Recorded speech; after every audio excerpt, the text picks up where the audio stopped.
This is the Convict Australia podcast. Thank you for tuning in.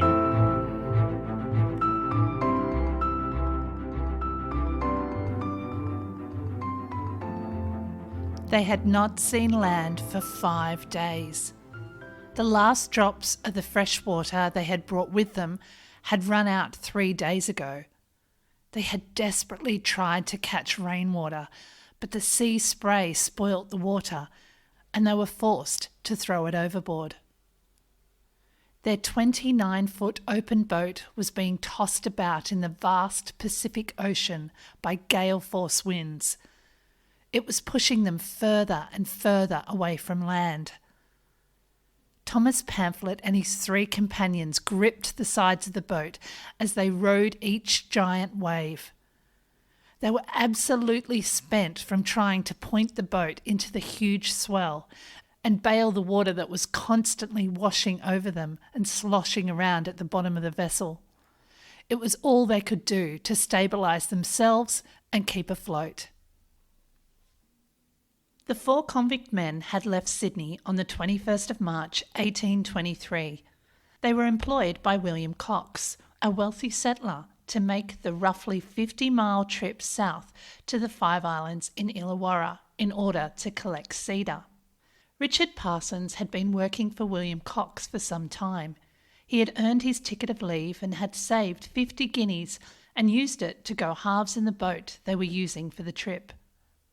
Parsons was also a sawyer, and therefore a perfect choice for the assignment. The other convicts, Thomas Pamphlet, John Thompson, and John Finnegan, had a mix of sailing experience and timber-getting skills between them.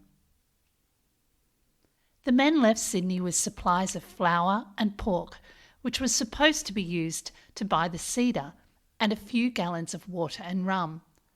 They had only been 7 or 8 miles from their destination when dark, smoky-looking clouds rolled in, engulfing them, and a fierce storm began brewing. The wind picked up from the west, forcing them to lower their sails and wait it out. The rain began beating down, and they were soon soaked to the bone. They kept their eyes on land until darkness enveloped them. On the 6th day, the wind finally began to ease off and the sun broke through the clouds. The sea was still high, pushing them around violently in the swell. They continued to work hard to position the boat, but they were still unable to raise the sails. The sun beat down, warming their freezing cold, shivering bodies. For the first time in days, their clothing wasn't saturated. Although they had no compass, they felt hopeful that they could use the sun to navigate them back to land. They all agreed that the storm and strong current had pushed them southwards, and they figured they lay off the coast of Tasmania, or Van Diemen's Land, as it was known then. They reasoned that if they set their course northwest, they would soon hit the 5 Islands. Without the use of the sails, though, their progress was slow. Little did they know the storm had pushed them far up north, past Sydney, and they were moving further and further away from civilization. More than a week passed, and still there was no sight of land. Their mouths were so swollen from dehydration that they could barely speak or understand each other. They could feel their bodies slowly shutting down.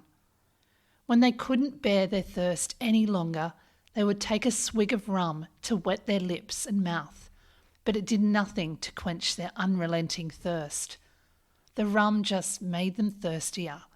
Suddenly, desperation overcame John Thompson, their best hand in the boat, and he plunged both hands into the ocean, greedily scooping up salt water and gulping it down before the others could stop him. When the swell died down, the men raised the sails, and they started to pick up speed. Thompson was of no use to them.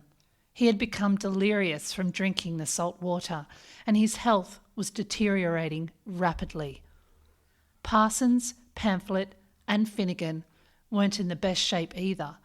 Besides being dehydrated, their bodies were severely sunburnt, and they had very little energy to do anything. Roughly 2 weeks into their ordeal, big, fat drops of rain fell from the sky. They quickly put down their sail and spread it out as best they could across the boat to catch the water. As they held the sail and listened to the drops of water hit their bucket, they raised their faces to the sky and opened their mouths.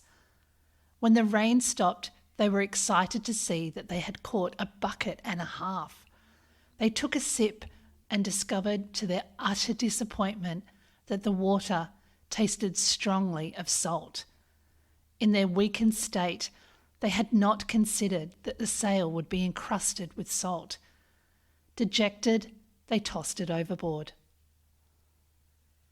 3 more days passed, and there was still no sign of land. Thompson was extremely sick from ingesting salt water. He was completely delusional, and the men were forced to bind his hands and feet to keep him from jumping overboard. Thoughts of their imminent death must have weighed heavily upon them. As they sat in silence, being bobbed up and down with the rhythm of the swell, a mist rolled in, and to their delight, the sky opened up again. The rainfall was very light, but they managed to collect a bucket full of fresh water. After swallowing their fill, each man felt somewhat restored. Even Thompson seemed to rally a little. The following day, Finnegan slowly climbed up to the highest part of the mast and strained his eyes in search of land or a passing ship. At around 11 a.m, Finnegan excitedly called out that he could see land ahead. Pamphlet sprang to life and with the little energy he had left, climbed the masthead to see for himself. It was so far in the distance he could barely make it out and wasn't sure if it was land or just a cloud. They decided to steer straight for it and hoped and prayed that it would be their salvation. Another day passed and their physical and mental health was rapidly declining. Thompson was near death, so they untied him, no longer fearing he would jump overboard. Finnegan had lost his hearing. All 4 men could barely move or speak. The following morning, when the sun rose, they were certain they could see land, and as they drew closer and closer, they could make out that they were approaching 3 or 4 islands. Upon hearing the news, Thompson became completely deranged and was convinced that he was already on land. He raved that he had just dined with his family in Scotland. His incoherent ramblings continued until about an hour later, when he died.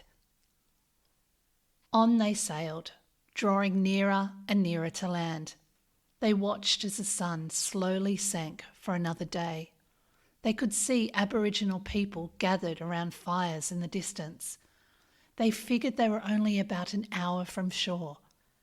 They went to sleep that night expecting that tomorrow their feet would touch solid ground for the first time in weeks.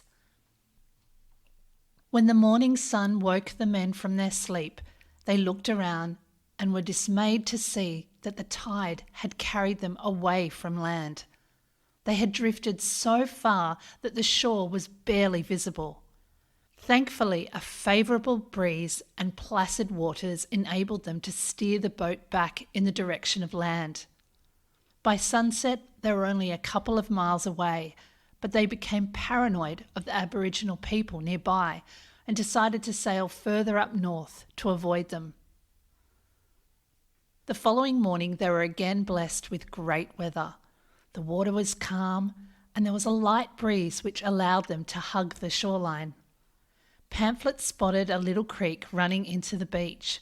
Elated, he suggested they pull in as close as they could get and he would swim to shore and collect the fresh water. As appealing as it sounded, Parsons was concerned that his boat would be smashed on the rocks and then they would have no hope of ever getting back to the settlement.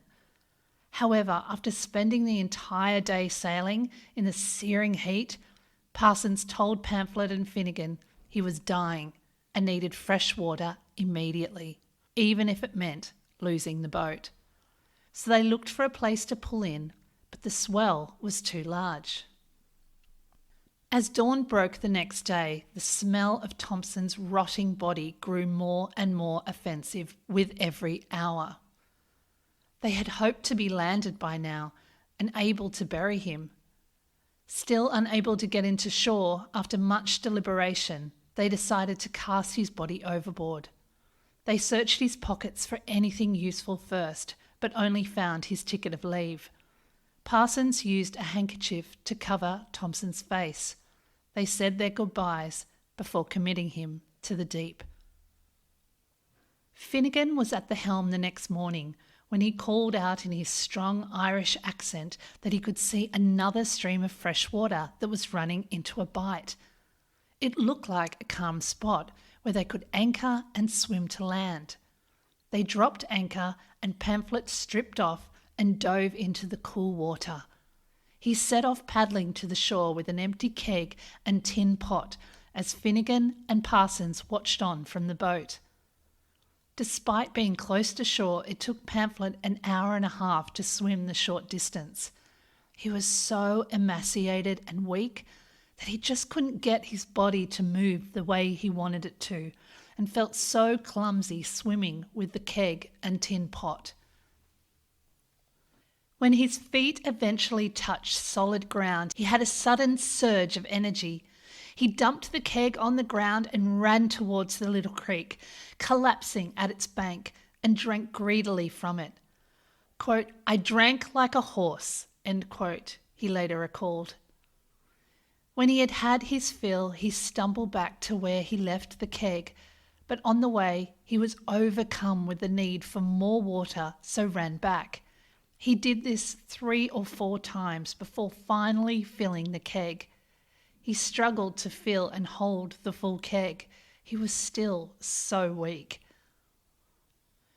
As he laboriously made his way back to shore, a strong westerly breeze picked up. Parsons and Finnegan called out to him to hurry back so they could haul the boat off. With each step, Pamphlet watched as the waves grew larger and larger. He realised he did not have the strength to return, so he called out for them to cut the cable and let the boat run ashore. Desperate for water, they agreed, and in no time at all, Finnegan and Parsons were running towards the creek. Finnegan dove straight in and drank so much his stomach couldn't take it, and he threw up several times. Pamphlet watched as Parsons took the tin pot, filled it with water, and guzzled it down 13 times in quick succession. Feeling ill, they lay naked on the beach and took in their surroundings.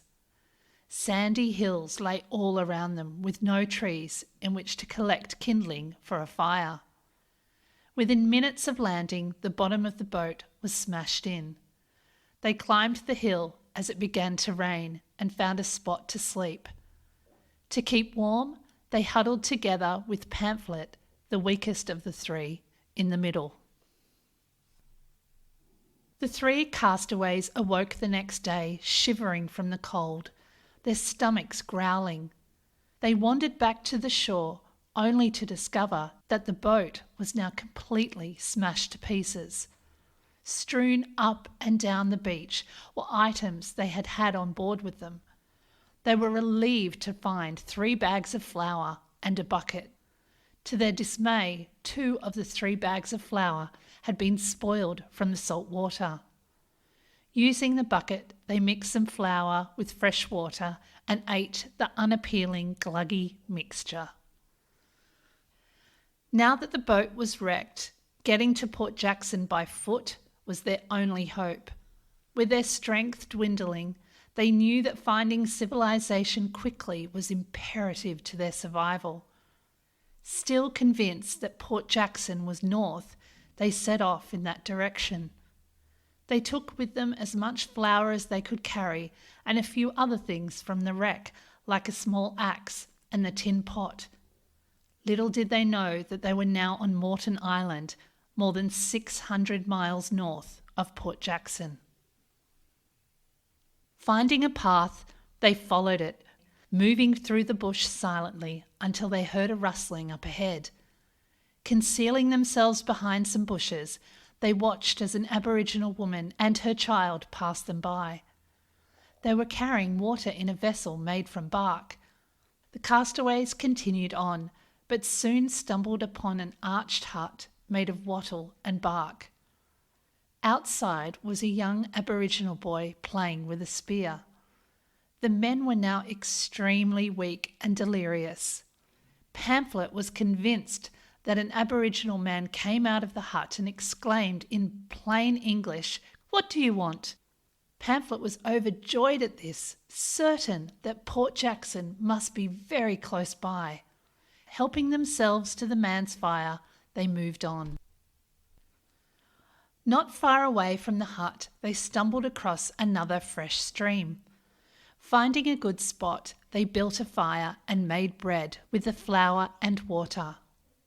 The smell of the bread cooking wafted up from the fire, tantalizing their taste buds. It was such a comforting aroma, like being wrapped up in a warm blanket. The anticipation was agony. As soon as the bread was cooked, Pamphlet hungrily bit into his bun, feeling its warmth travel down into his belly. Looking up from his meal, he noticed a group of Aboriginal men peering out from behind the bank. Pamphlet motioned for the men to join them. They cautiously approached with their dogs by their side. Both groups of men looked upon each other with curiosity.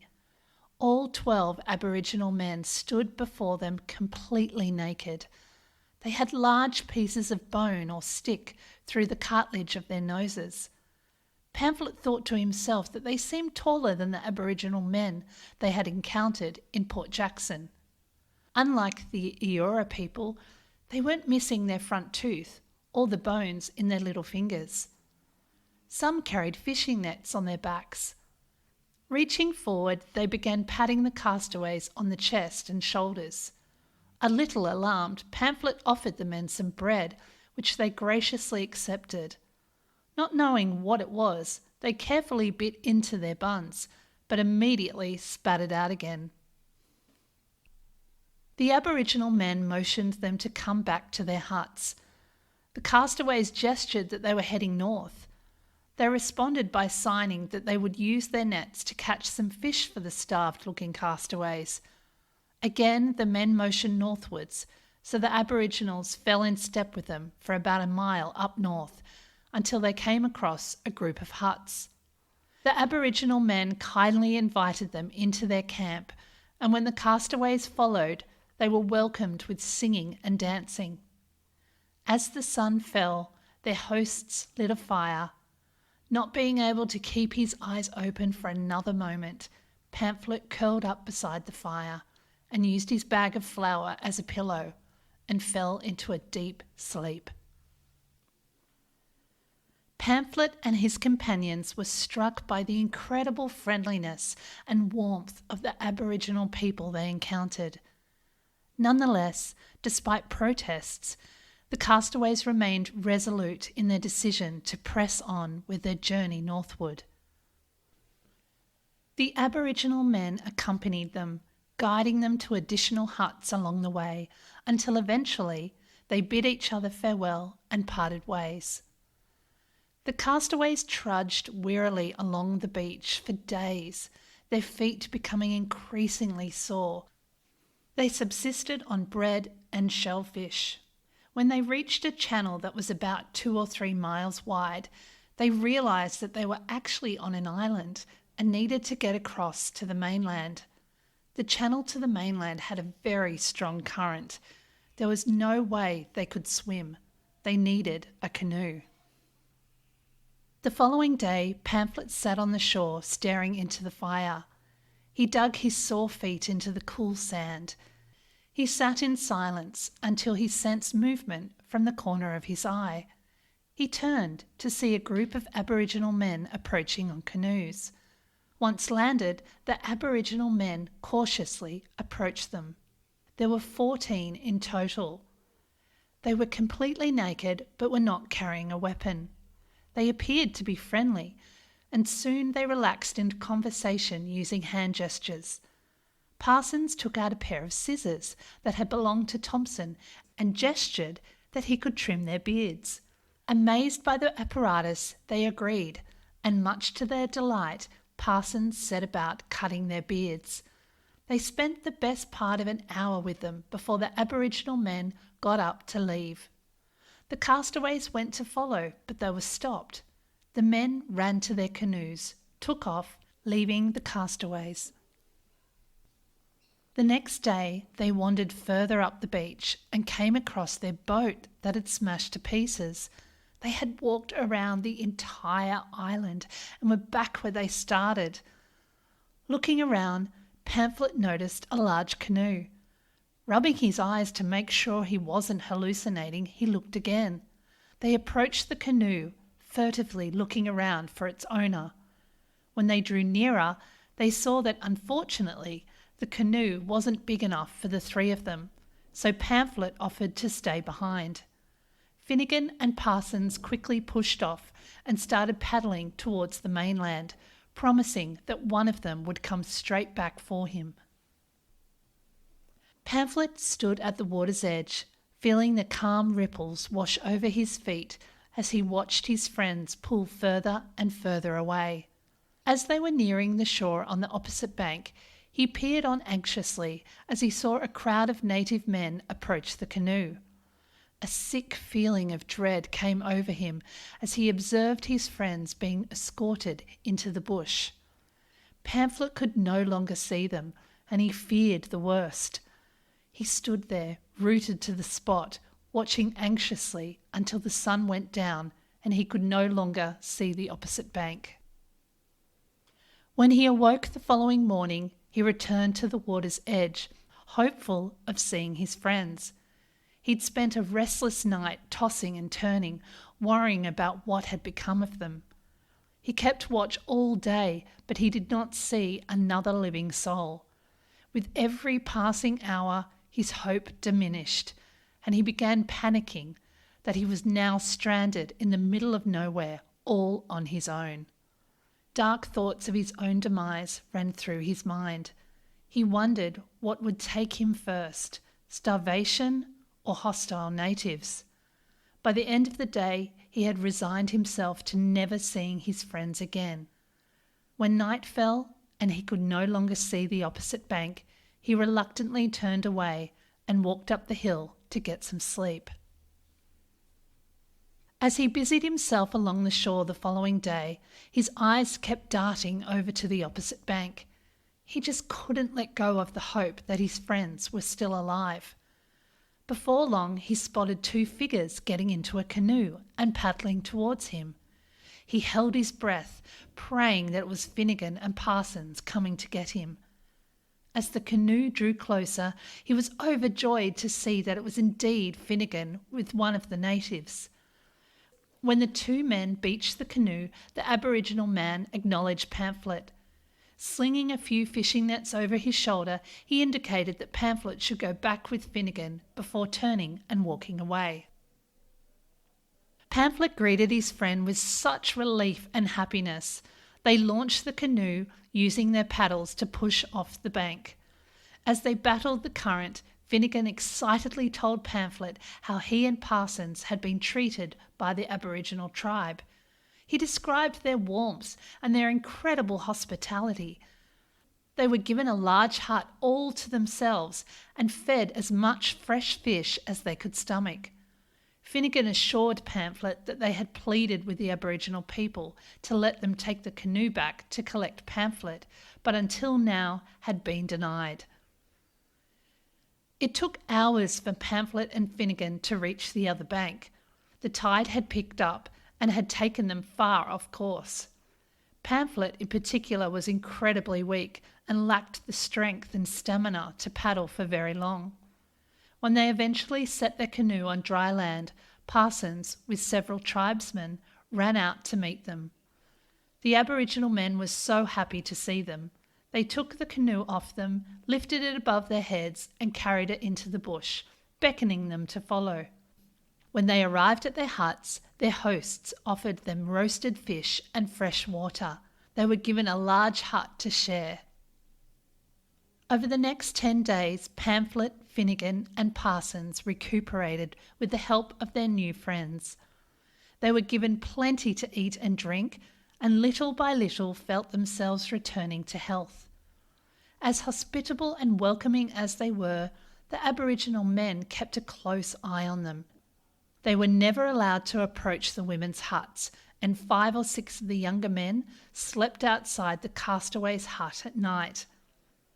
After a week, they must have earned their trust as the vigilance around them eased off and they could move about the camp freely.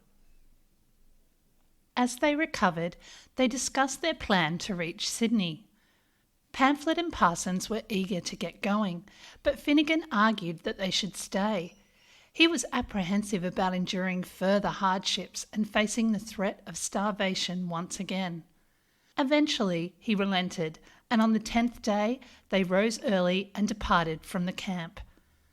Before leaving, their friends indicated that they would find a canoe roughly 12 miles away that they could use to paddle to another island. Pamphlet carried their tin and small axe. Parsons, being the stronger of the 3, carried most of the flour, and Finnegan held the rest of it along with a stick of fire. On they trudged, keeping to well-worn tracks. They had travelled roughly 9 miles when the fire suddenly went out.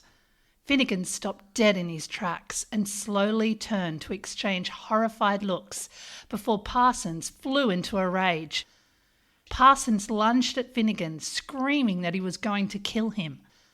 Before Finnegan had time to react, Parsons belted him in the head with the wooden handle of the axe. Pamphlet quickly pulled Parsons away as Finnegan whimpered and pleaded for mercy.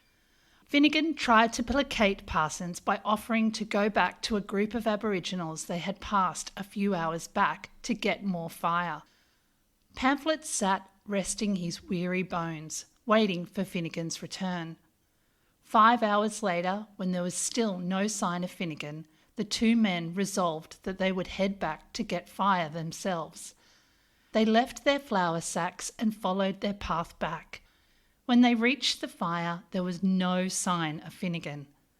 They lit 2 sticks and began the long journey back to their belongings.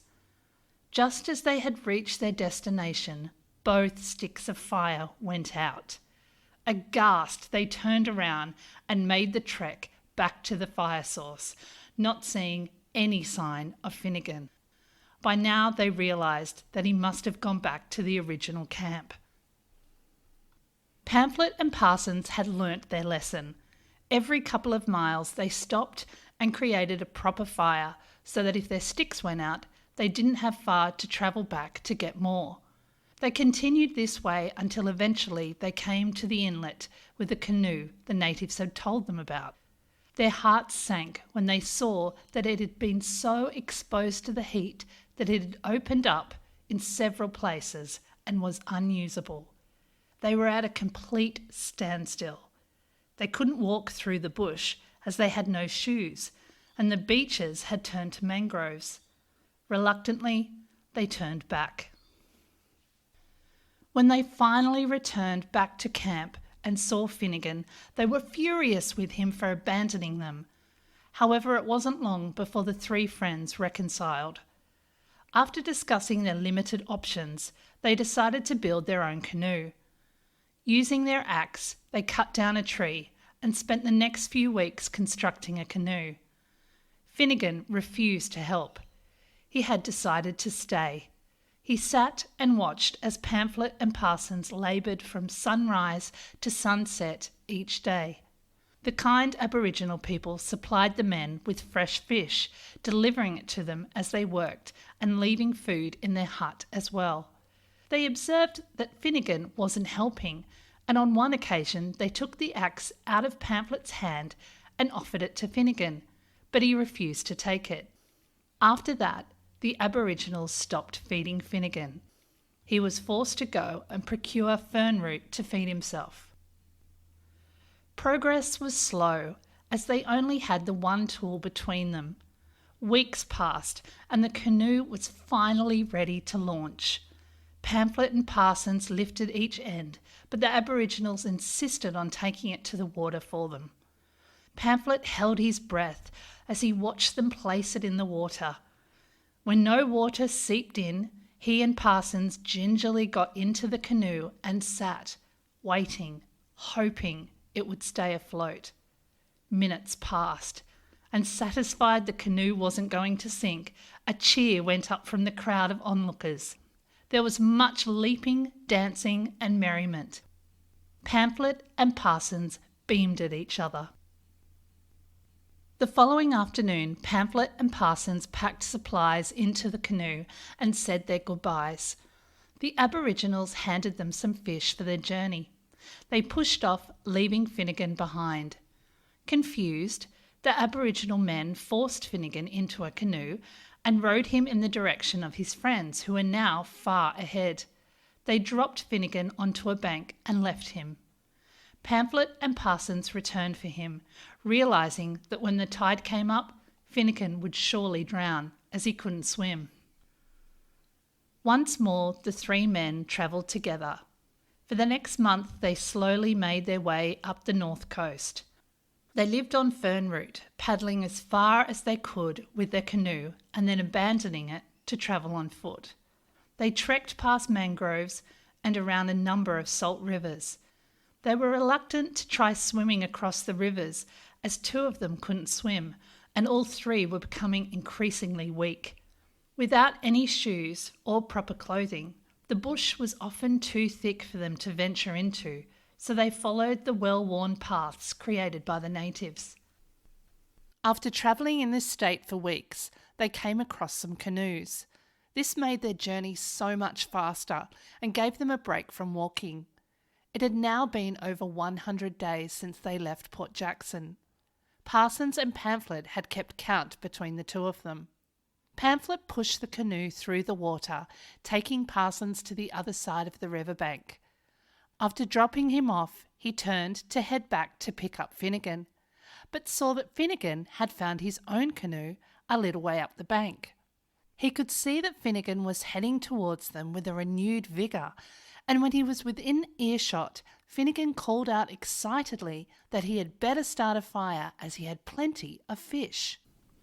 As he reached the shore, the hungry men surveyed the bottom of the canoe in disbelief. There were at least 20 fish.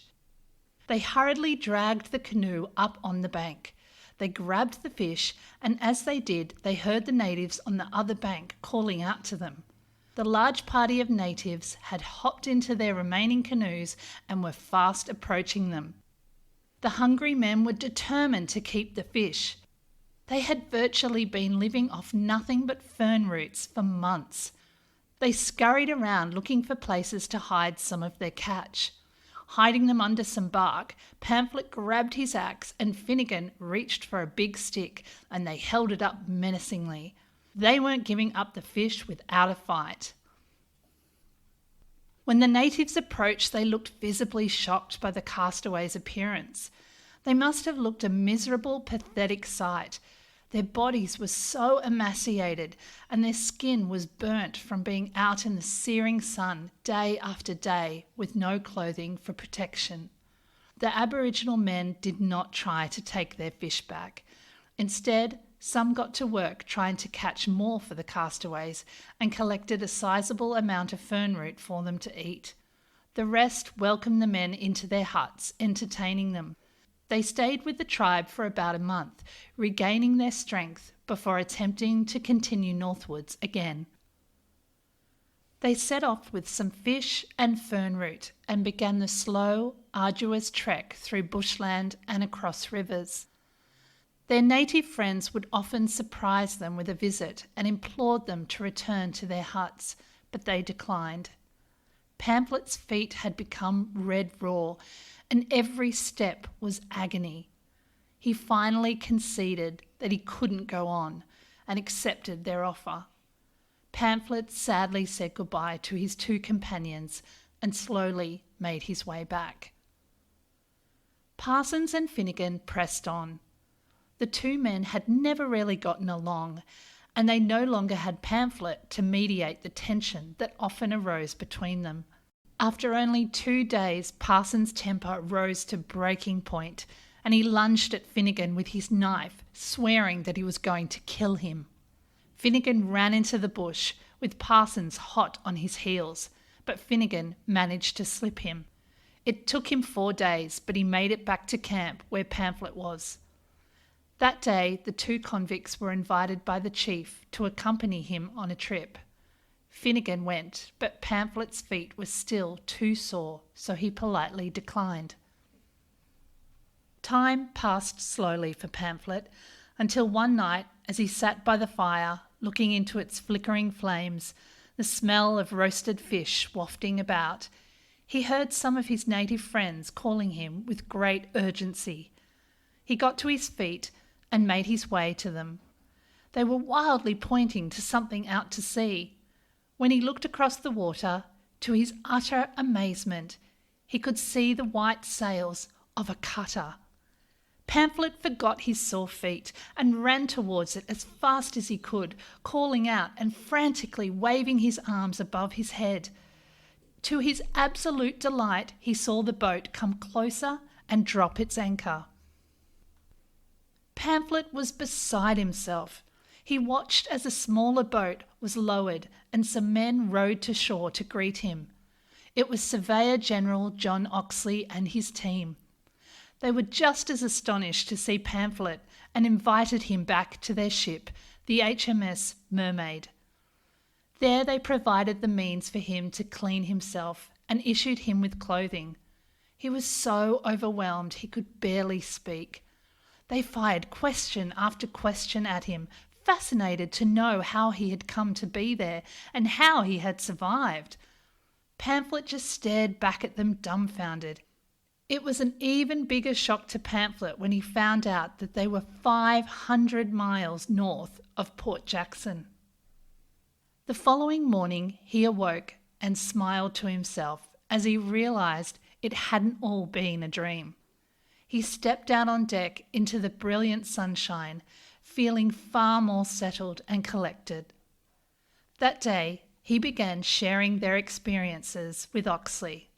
Later that same day, Pamphlet was delighted to see Finnegan return to camp.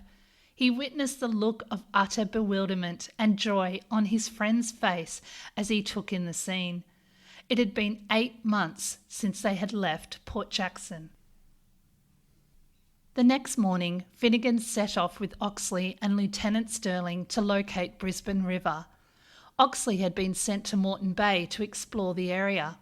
He had suspected that there was a large river there, but Pamphlet and Finnegan were able to confirm it for him. At first, Finnegan took them to the wrong river. Oxley named it Deception River, which was later named Pine River. Finnegan later led them to the right place. A few days later, HMS Mermaid was readied and the men said an emotional farewell to their native friends. They were incredibly grateful to them and put their survival down to their care and generosity. They were finally going home. Meanwhile, Parsons persisted, navigating through dense bushland and swimming across rivers with the determination to reach Sydney independently. As he travelled further northward, he began doubting that the settlement at Port Jackson lay in that direction. The weather was becoming increasingly hotter, and he hadn't seen a drop of rain for months. The natives, too, were stouter than any he had seen in Port Jackson. Sourcing food had been difficult, and it was often days between meals. At last, he conceded that it was time to head back. When he finally returned to camp, he was handed a bottle that had a note from Oxley inside. Unfortunately, Parsons couldn't read, but the natives were able to communicate that his friends had been picked up and taken back to Sydney. One can only imagine the mixed emotions he must have felt after learning the news. Parsons stayed with his native friends, hoping another ship would be sent for him. The following year, in September, the Amity sailed into Moreton Bay and was greeted by a very happy Parsons. Thank you for listening to the Convict Australia podcast. If you'd like to show your appreciation and get more involved, there are a number of ways you can. The first is by signing up to Convict Australia on Patreon, and you will get some perks like the Convict Australia Newsletter. Secondly, leave a review and tell your friends and family. This really does make a huge difference. And lastly, join the Facebook and Instagram group Convict Australia. All the links I've mentioned will be in the show notes. Thank you again. Till next time.